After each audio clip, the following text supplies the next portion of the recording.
নমস্কার, আমি রবীন্দ্রনাথ ঠাকুরের কথা কাব্যগ্রন্থের অন্তর্গত একটি কবিতা পাঠ করছি, পূজারিণী।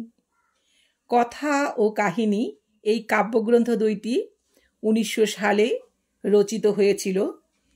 এর মধ্যে রয়েছে বিভিন্ন ধরনের 33টি কবিতা। এই কথা কাব্যগ্রন্থটি বাংলা সাহিত্যের একটি মূল্যবান সম্পদ, যা আজও মানুষের মনে গভীর রেখাপাত করে। পূজারিণী।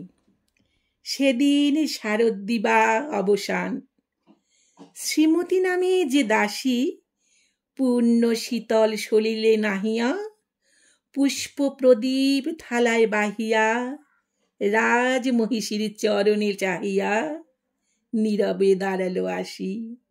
শিহরি সভয়ে মহিষী কহিল, এ কথা নাহি কি মনে?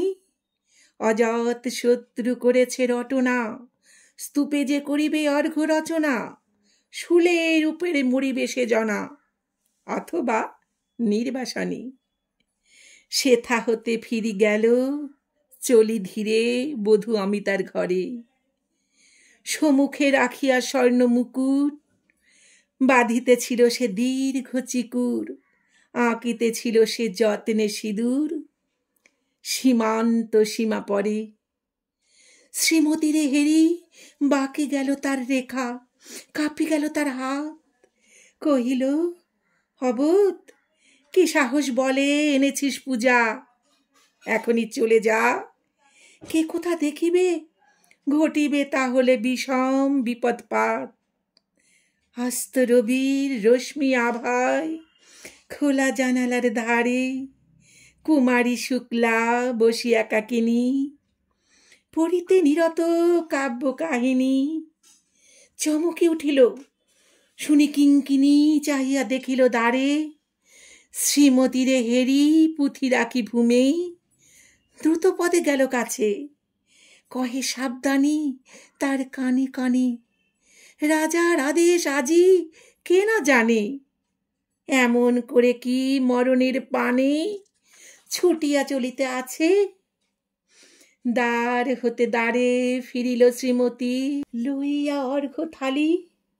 হে পুরবাসিনী, সবেটা কি কয়, হয়েছে প্রভুর পূজার সময়। শুনি ঘরে ঘরে কেহ পায় ভয়, কেহ দেয় তারে গালি।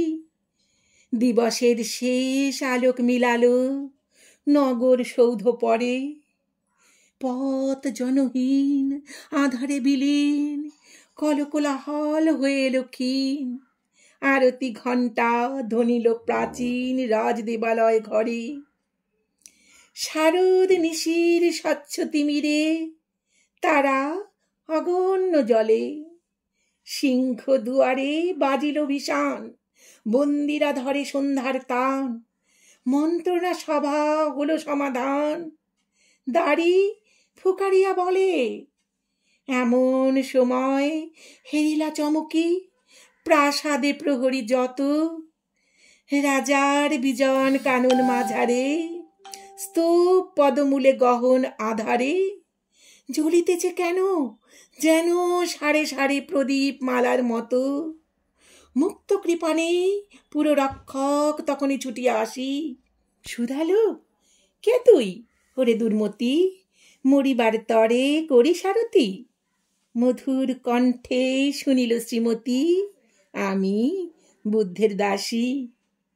সেদিন শুভ্র পাষাণ ফলকে পড়িল রক্ত লিখা, সেদিন শারদ স্বচ্ছ নিশীতে প্রাসাদ কাননে নীরবে নিভৃতে। স্তূপ পদমূলে নিবিল চকিতে শেষ আরতির শিখা। নমস্কার, কবিতাটি ভালো লাগলে সাবস্ক্রাইব করে সঙ্গে থাকার অনুরোধ রইল।